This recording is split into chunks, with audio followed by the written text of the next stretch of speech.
His Excellency, Mr. Antonio Guterres, Secretary General of the United Nations, Her Excellency, Madam Annalena Baerbock, President of the United Nations General Assembly,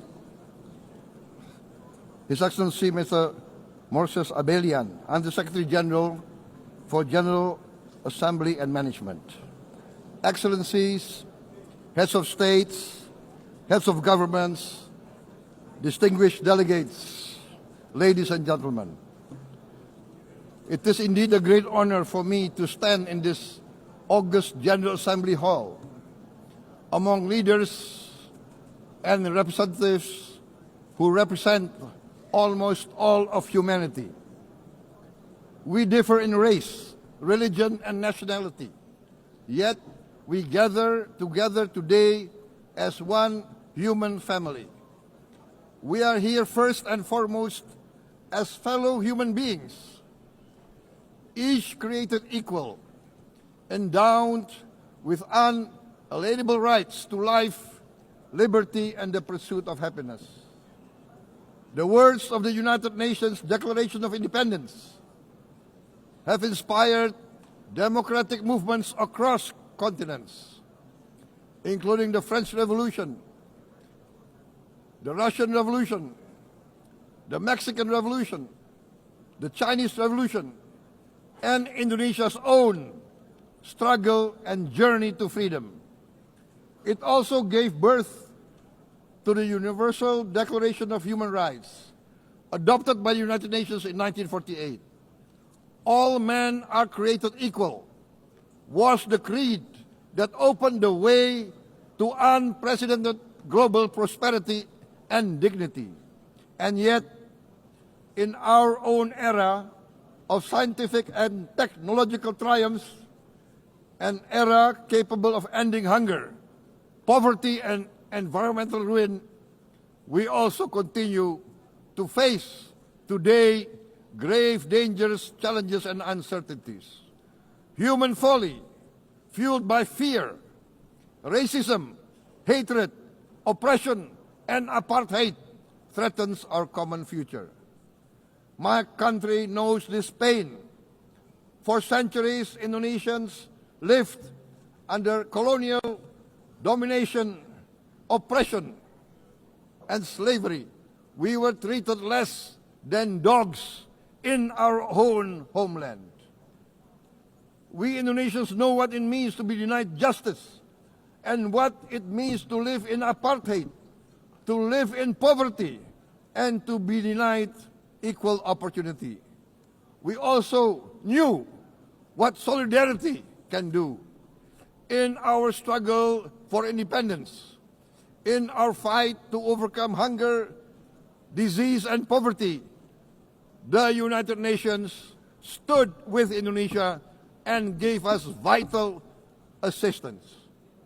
Decisions made here based on human solidarity by the Security Council and this Assembly gave Indonesia independence, international legitimacy, opened doors, and supported our early development through the efforts of the United Nations Children Fund, the United Nations Food and Agriculture Organization, the FAO, the World Health Organization, and many, many other United Nations institutions. And because of that, Indonesia today stands on the cusp of shared prosperity and greater equality and dignity. Madam President, Excellencies, our world today is driven by conflict, injustice, and deepening uncertainty. Every day we witness suffering, genocide, and blatant disregard for international law and human decency. In the face of these challenges, we must not give up. As the United Nations Secretary General said, we cannot give up. We cannot surrender our hopes or our ideals. We must draw closer, not drift apart. Together we must strive to achieve our hopes, our dreams. The United Nations was born from the ashes of the Second World War that claimed scores of millions of lives. It was created to secure peace, security, justice, and freedom for all. We remain committed to internationalism, to multilateralism, and to every effort that strengthens this great institution.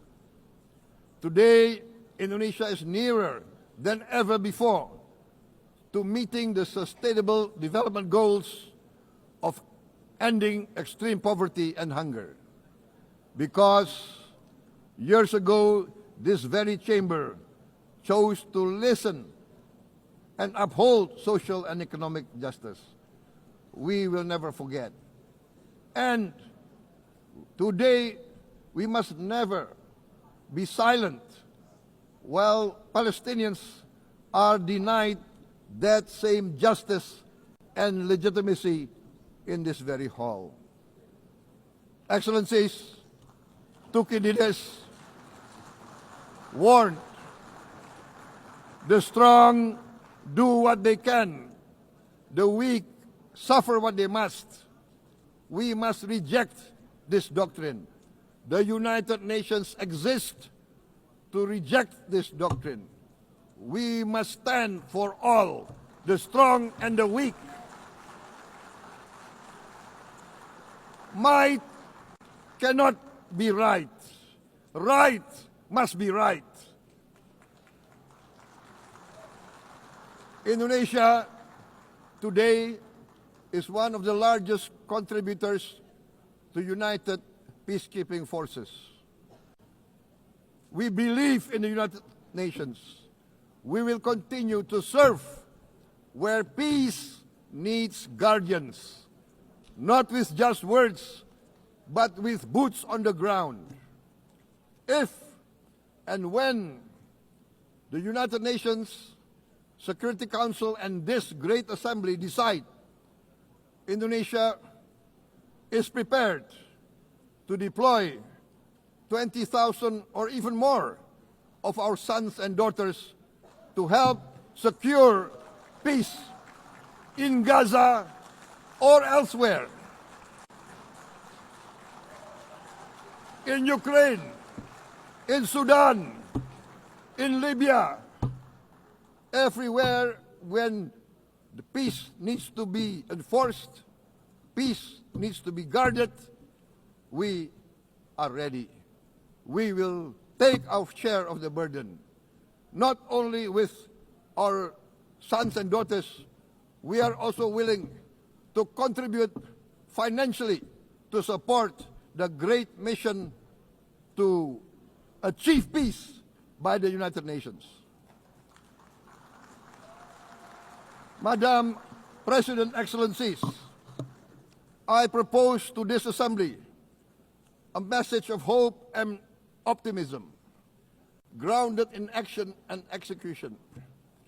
Today, we heard the speech of Madam President, the President of the United Nations General Assembly. Yes, it is true what she said. Without the International Civil Aviation Organization, will we be here today? Will we sit in this great hall? Without the United Nations, we cannot be safe. No country can feel secure. We need the United Nations, and Indonesia will continue to support the United Nations, even though we still struggle. But we know the world needs a strong United Nations. The world's population is growing. Our planet is under strain. Food, energy, and water insecurity haunt many nations. We choose to answer these challenges directly at home and to help abroad wherever we can. This year, Indonesia recorded the highest rice production and grain reserves in our history.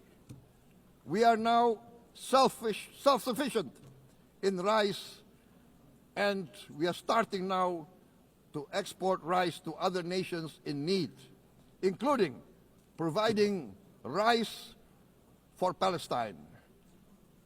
We are building resilient food supply chains, strengthening farmer productivity, investing in climate-smart agriculture to ensure food security for our children and for the children of the world. We are confident in a few years' time, Indonesia will be the granary of the world.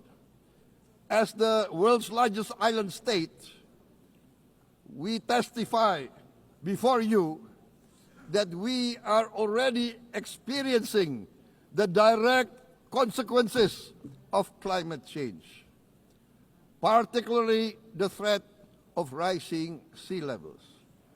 The sea level on the north coast of our capital city is increasing by 5 centimeters every year. Can you imagine in 10 years? Can you imagine in 20 years? For this, we are forced to build a giant seawall, 480 kilometers in length. It will take us maybe 20 years, but we have no choice. We have to start now. Therefore, we choose to confront climate change not by slogans, but by immediate steps. We are committed to meeting our 2015 Paris Agreement obligations. We aim to achieve net zero emission by 2060, and we are very confident we can achieve net zero emission much earlier. We aim to reforest more than 12 million hectares of degraded forest, to reduce forest degradation, to empower local communities with quality green jobs for the future. Indonesia is shifting decisively from fossil fuel-based development towards renewable-based development. From next year, most of our additional power generation capacity will come from renewables. Our goal is clear: to lift all of our citizens out of poverty and make Indonesia a hub for solutions to food, energy, and water security. Madam President, Excellencies, we live in a time when hatred and violence can seem to be the loudest voices. But beneath this loud noise lies a quieter truth, that every person longs to be safe, to be respected, to be loved, and to leave a better world to their children. Our children are watching. They are learning leadership, not from textbook, but from our choices. Today, still, a catastrophic situation in Gaza is unfolding before our eyes. At this very moment, the innocent are crying for help, are crying to be saved. Who will save them? Who will save the innocent? Who will save the old and women? Millions are facing danger at this very moment. As we sit here, they are facing trauma. They are facing irreparable damage to their bodies. They are dying of starvation. Can we remain silent? Will there be no answer to their screams? Will we teach them that the human family can rise to the challenge? Madam President, we must act now. Many speakers have said that. We must stand for a multilateral order where peace, prosperity, and progress are not the privilege of a few, but the right of all. With a strong United Nations, we can build a world where the weak do not suffer what they must, but live the justice that they deserve. Let us continue humanity's great journey of ideals, the selfless aspirations that created the United Nations. Let us use science to uplift, not use science to destroy. Let rising nations help others to lift themselves. I am convinced that the leaders of the great world civilizations of the West, of the East, of the North, of the South, leaders of America, Europe, of India, China, the Islamic world, the whole world, I am convinced they will rise to their role demanded by history. We are all hopeful that the leaders of the world will show great statesmanship, great wisdom, restraint, humility, overcome hate, overcome suspicion. Madam President, distinguished delegates, we are greatly heartened by the events of the last few days, where significant leading countries of the world have chosen to side with history, to choose the right side of history, the path of the moral high ground, the path of rectitude, the path of justice, the path of humanity, to shun hatred, to overcome suspicion, and to avoid the use of violence.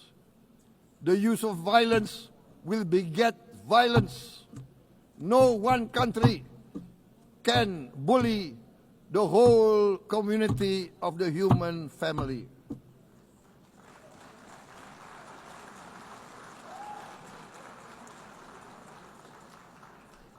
We may be weak individually, but the sense of oppression, the sense of injustice has proven in the history of mankind that this sense of injustice, this sense of oppression will unite into a strong force that will overcome this oppression, that will overcome this injustice. To close, I would like to reiterate again Indonesia's complete support for the two-state solution in Palestine. We must have an independent Palestine, but we must also recognize, we must also respect, and we must also guarantee the safety and security of Israel. Only then we can have real peace, and no longer hate and no longer suspicion. The only solution is this two-state solution. Two descendants of Abraham must live in reconciliation, peace, and harmony. Arabs, Jews, Muslims, Christians, Hindus, Buddhists, all religions, we must live as one human family. Indonesia is committed to being part of making this vision a reality. Is this a dream?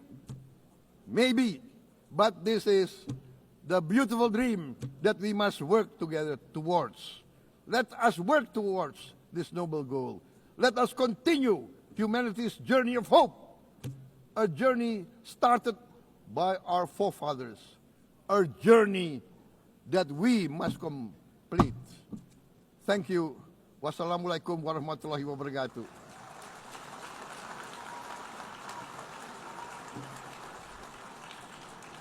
Shalom. Om Santi, Santi, Santi Om. Namo Buddhaya. Thank you very much. May God bless us all. May peace be upon us. Thank you very much. Thank you. On behalf of the Assembly, I wish to thank the President of the Republic of Indonesia,